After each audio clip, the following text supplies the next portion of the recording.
Hey guys, what's up? It's Rygar the Destroyer, and today we're going to be looking at the AAT from the 30th anniversary collection.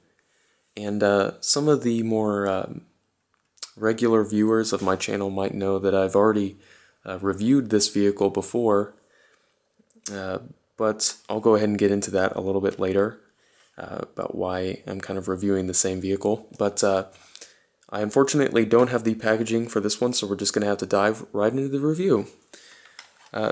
This vehicle was originally released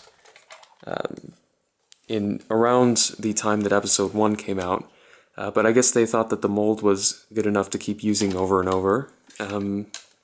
So it does have a lot of play features that were aimed more towards kids, like a lot of the toys that came out with episode 1.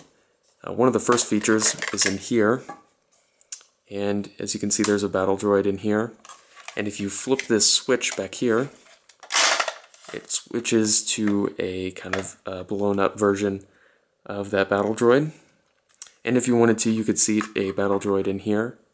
For the most part, I just leave this on though, and most collectors would probably do that. But if you're a small child, I guess that would be fun to play with. There are some firing missiles on this vehicle, and if you push this little button here, it fires them out. There are 4 of them, 2 on each side of the tank, and they do load in rather easily. And you don't even notice that they're there, so for collectors, again, that's great. It's got a swivel turret here.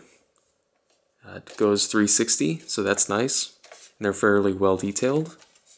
Here at the back, there's this little lever here, and inside it activates a little hook that would push a battle droid up through the little hatch here.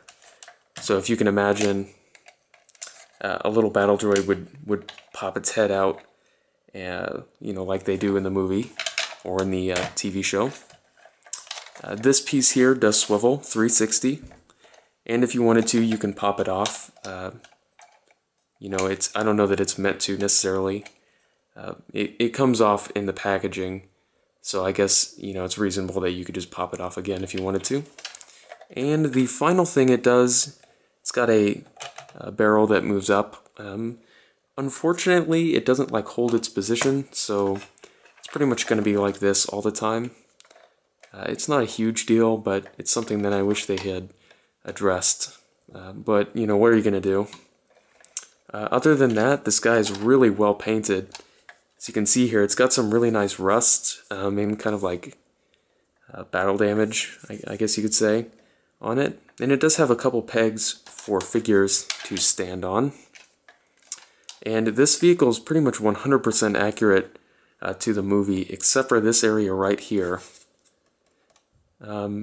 They have to put that there so that the vehicle will sit flat on your table. I have a feeling that if it's not there, it would just do this.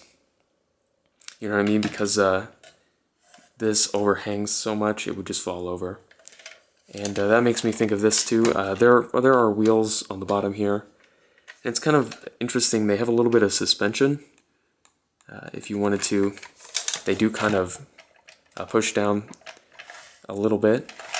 I'll go ahead and talk about what I mentioned earlier, and that is there are a couple versions of this tank.